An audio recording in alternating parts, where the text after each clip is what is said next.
आहा, कैसे हैं आप सभी। पिछली वीडियो में आपने देखा कि एग्ज़ाम देने के लिए क्या क्या सावधानियां होनी चाहिए। इस वीडियो में टाइम टेबल के अनुसार आपको समझाने की कोशिश करूँ। अगर आपने पिछले वीडियो को देखा है तभी इस टाइम टेबल को आप अच्छी तरह समझ सकते हैं। सादर प्रणाम, जय हिंद, सभी छोटों को प्यार व आशीर्वाद। मैं जय प्रताप सिंह फिर से आप सभी के बीच एक अच्छी जानकारी लेकर उपस्थित हुआ हूँ। मेरी वीडियो हो सकता है थोड़ा लंबी हो, लेकिन मित्र एक बार सुनना ज़रूर, एक बार कॉपी में लिखना ज़रूर, एक बार गुनना ज़रूर और एक बार 72 घंटे इस टाइम टेबलवा पे काम करके देखना ज़रूर। अगर आपको 3 दिन के बाद इस टाइम टेबल को इफेक्ट ना लगे तो भैया मुझे अनसब्सक्राइब कर दीजिएगा। और अगर जो टाइम टेबल है आपको अच्छा लग जाए तो इस विश्वास के साथ जुड़ जाइएगा कि ये किसी आदमी की, किसी सफल आदमी की मेहनत है, ज़रूर परिणाम देगी। शुरुआत करता हूँ चंद लाइनों से कि ज़िंदगी में कुछ फैसले ऐसे होते हैं जो आपके लिए कठिन हो सकते हैं, लेकिन यकीन मानिए वो फैसले आपकी ज़िंदगी बदल देते हैं। मैंने अपने लाइफ में इस फैसले को जिया है। मैंने अपने लाइफ में इस फैसले को बहुत अच्छी तरह जिया है।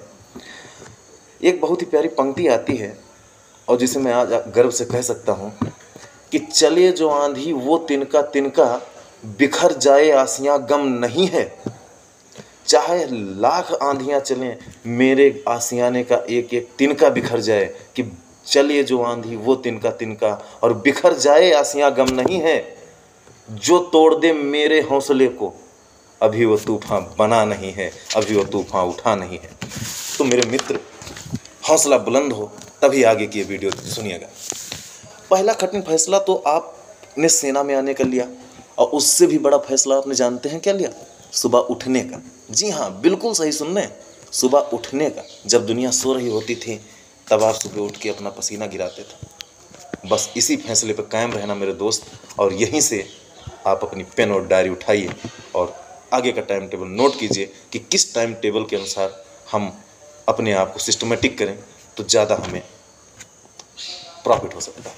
नोट कीजिए, नित्य प्रतिदिन 4 बजे 4 o'clock बिस्तर छोड़ दीजिए।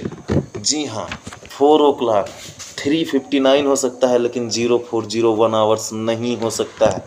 नंबर 2 पॉइंट, 30 मिनट बहुत होते हैं मंजन ब्रश और वॉशरूम जाने के लिए।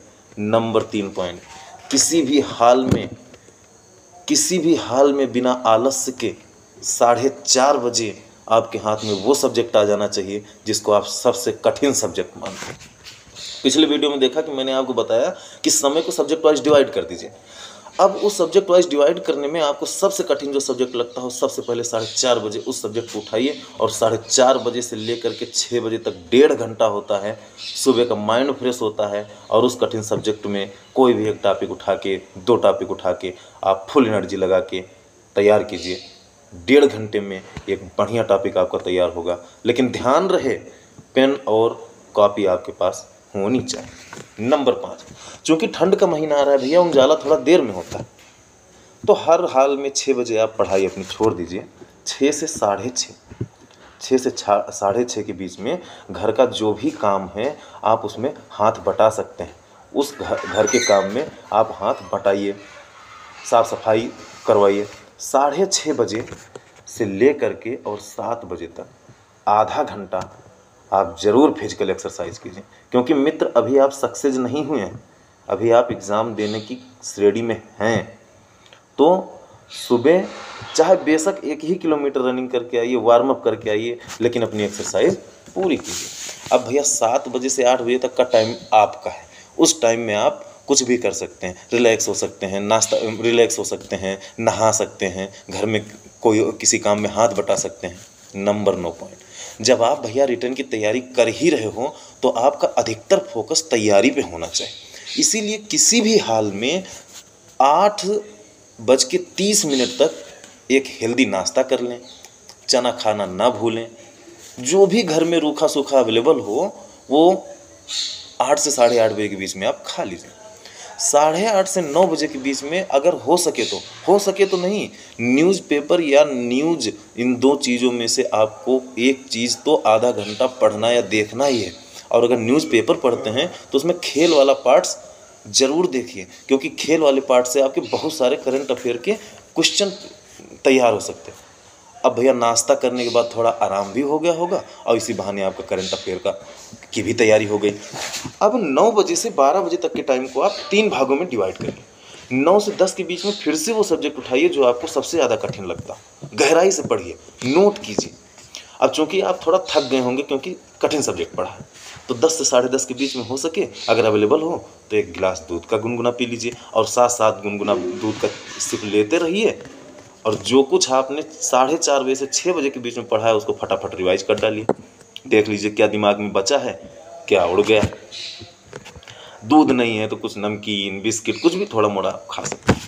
10:30 से 11:30 के बीच में आप वो सब्जेक्ट उठाइए जिसको आपको लगता है कि थोड़ा सा कठिन है, थोड़ा सा सरल है, ये हमको पढ़ूंगा तो आ जाएगा। सरल सब्जेक्ट उठाइए। आपने अभी कठिन सब्जेक्ट पढ़ा था, अब सरल सब्जेक्ट पढ़ेंगे, बीच में थोड़ा सा गैप मिल गया, आपको तैयार हो जाएगा।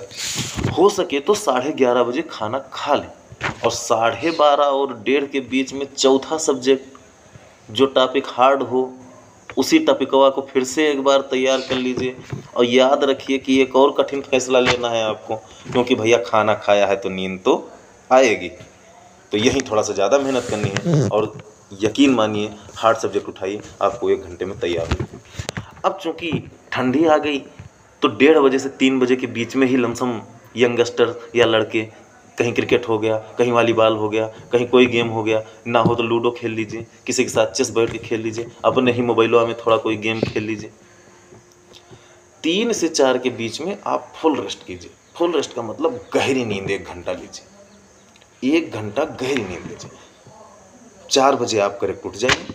4 से 7 बजे जब तक का जो टाइम है उसमें आप कोई भी अदर वर्क कर सकते हैं, घर का कोई काम कर सकते हैं, किसी से बात कर सकते हैं, घर में बैठ के एक बार हंसी मजाक कर सकते हैं। लेकिन इस बीच में अगर समय मिले तो एक बार सबसे बात करते करते न्यूज़पेपर भी पढ़ना चाहिए। अब फिर रात में 7 बजे तक 7 बजे से 10:30 बजे तक के बीच को आप यूटिलाइज कर सकते हैं, 3.5 घंटा। अब सोचिए आप कि 11 बजे से 4 बजे तक, 10:30 बजे आप खाना खाएंगे तो 11 बजे हर हाल में आप चारपाई पे आ जाएंगे, और अगर आपने इतनी सारी मेहनत की है तो आपको गहरी नींद भी आ जाएगी। 11 से 4 5 घंटा रात में सोए, 1 घंटा दिन में सोए।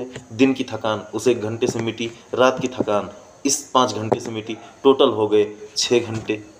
अब 24 घंटे में से 6 घंटे भैया सो लिए आप, 18 घंटे बचे। 18 घंटे में से जब इसको काउंट करेंगे कि कितना पढ़ाई किया है तो 8 से 9 ही घंटे हो रहा है। तो 6 घंटे में 8 घंटे मिला दिए, 14 घंटे। अब 10 घंटे क्या किया आपने, टाइम टेबल बनाया तो 10 घंटे मिला ना भैया। 10 घंटे कहाँ है हमारे, उसी 10 घंटे में से और थोड़ा सा समय अगर हो सके तो निकालिए, यूटिलाइज कीजिए। बचा हुआ 10 घंटे क्या करेंगे, अदर वर्क में ही जा रहा है ना। उस 10 घंटे में से और समय निकालिए, और पढ़िए, और सब्जेक्ट से जुड़िए, और नई जानकारियाँ जुटाइए, लिखिए। और यकीन मानिए सारी जानकारी आपके लिए रामबाण होगी जब एग्ज़ाम में बैठेंगे। लेकिन नोट करना, रिवाइज करना, बार बार रिवाइज करना, और एक कमिटमेंट, जब भी बैठे तो मुझे पिछला रिवाइज करना है, आज नया याद करना। दोस्तों वीडियो लंबी ज़रूर हुई है, लेकिन मेरे दोस्त एक बार ईमानदारी से आकलन कीजिएगा अपना कि एक छोटा सा प्रयास मैंने किया है आपको अपना समय दिखाने के लिए। अब देखिए टाइम टेबल आपने बनाया तो 10 घंटा एक्स्ट्रा मिले आपको ना।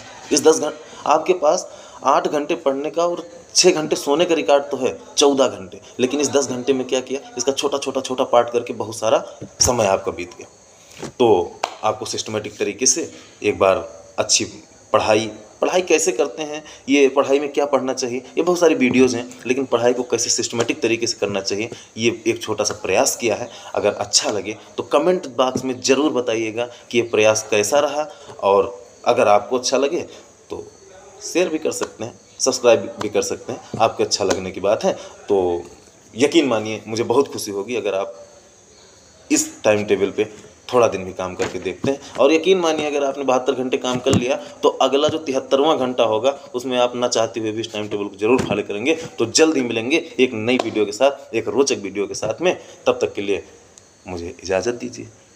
स्वस्थ रहिए, व्यस्त रहिए, अब भैया मस्त रहिए, और उसके बीच में एक और काम, हल्का सा मुस्कुराते रहिए। तो भैया जय हिंद, जय हिंद।